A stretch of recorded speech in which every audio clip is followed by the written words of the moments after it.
Banjo-Kazooie is one of those games that gets referenced ad nauseum on YouTube. And for the longest time, this annoyed me. My experience with Banjo didn't begin on a Christmas morning in the 90s. Did this game come out during the holidays? It didn't begin when the sequel came out, when Banjo Fever and the hype was at its peak. It didn't begin when people were panning the Nuts and Bolts reboot and I wanted to know what the fuss was all about. No, actually I picked this game up randomly about 2 weeks ago.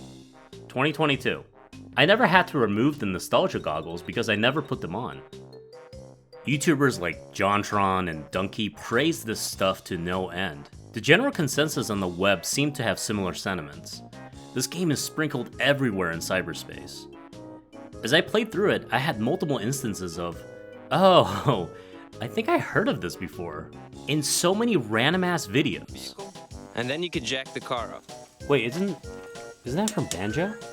At first I didn't think much of it, but the micro references over the decades reached a tipping point and finally, I checked it out. This game is a goddamn masterpiece. Okay, so I don't think nostalgia goggles are my problem, but rather recency bias. But seriously, hear me out. I have a lot to talk about to build a solid case here. All that praise from the collective internet was onto something. I don't think I've fallen in love with a game this fast and severe in a long time. I recently played Mario 64 for the first time through the 3D All-Stars collection. I'm a big Mario fan, but I missed out on this one because it was really hard for me to play this game without an N64 back in the day. Impossible even. I beat the game and it was, good. Rough around the edges, influential, I can appreciate it, and all that jazz. But Banjo is different. This game is just pure, unadulterated fun in gameplay, visuals, and sounds. By today's standards, I'm not kidding you, I couldn't put this fucking thing down. Let's talk about the level design. A+ with extra credit. The worlds are filled to the brim with interesting locations, collectibles, and power-ups. They're spread out in a perfect density, and one discovery leads to another. Banjo is lumbering and some of his moveset is plenty awkward. The swimming is painful as well. The sounds of a bear suffocating against whimsical cartoony tunes will be a common experience playing this game. Despite these faults, the level design is still perfect. I don't know if it's designed around some of this awkward shit or just some voodoo magic. But yeah, I stand by the word perfect. No hyperbole, it just works. I just love how the main three collectibles of this game, the eggs, red feathers, and golden feathers, always have a purpose for you to collect them. They're ammo and resources that power up your moveset. It's simple but makes so much sense. This concept is way ahead of its time. Where collecting meaningless doodads was still a lingering concept from the arcade days. Some games try to justify you collecting common collectibles by locking progression behind them, such as the 100 coin stars in Mario 64. Now, Banjo has these too in the form of musical notes and jiggies, but the musical notes are clustered in such a way that made the activity of collecting them fun and not a chore. Again, calling back to the level design thing. It's perfect. And the jiggies? Well, they were more of a way to track the player's progress through a myriad of challenges.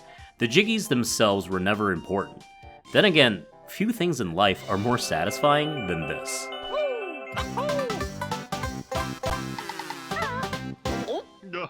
The game is all sorts of satisfying to play. The music, for example, manages to be simultaneously repetitive and endearing.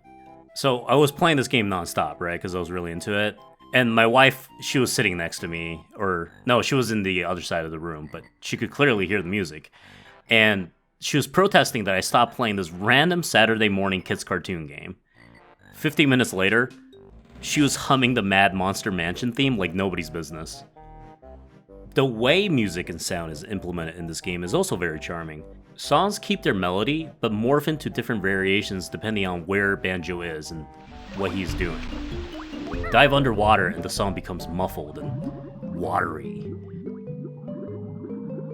The frantic music in Gobi's Valley turned into a more echoey and hollow variation once you stepped into the Pharaoh's tomb. Every NPC in this game has personality to spare, which is especially impressive, because we're not talking about an RPG with a rich world filled with lore and complexity.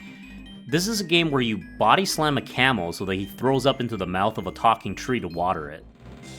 Okay, so the elephant in the room, right? The graphics. While they're extremely dated, they still maintain the essential energy and playfulness of everything else. The whole package was just a joy to play. Everything works in unison to deliver a dense experience of platforming and wholesome humor and fun.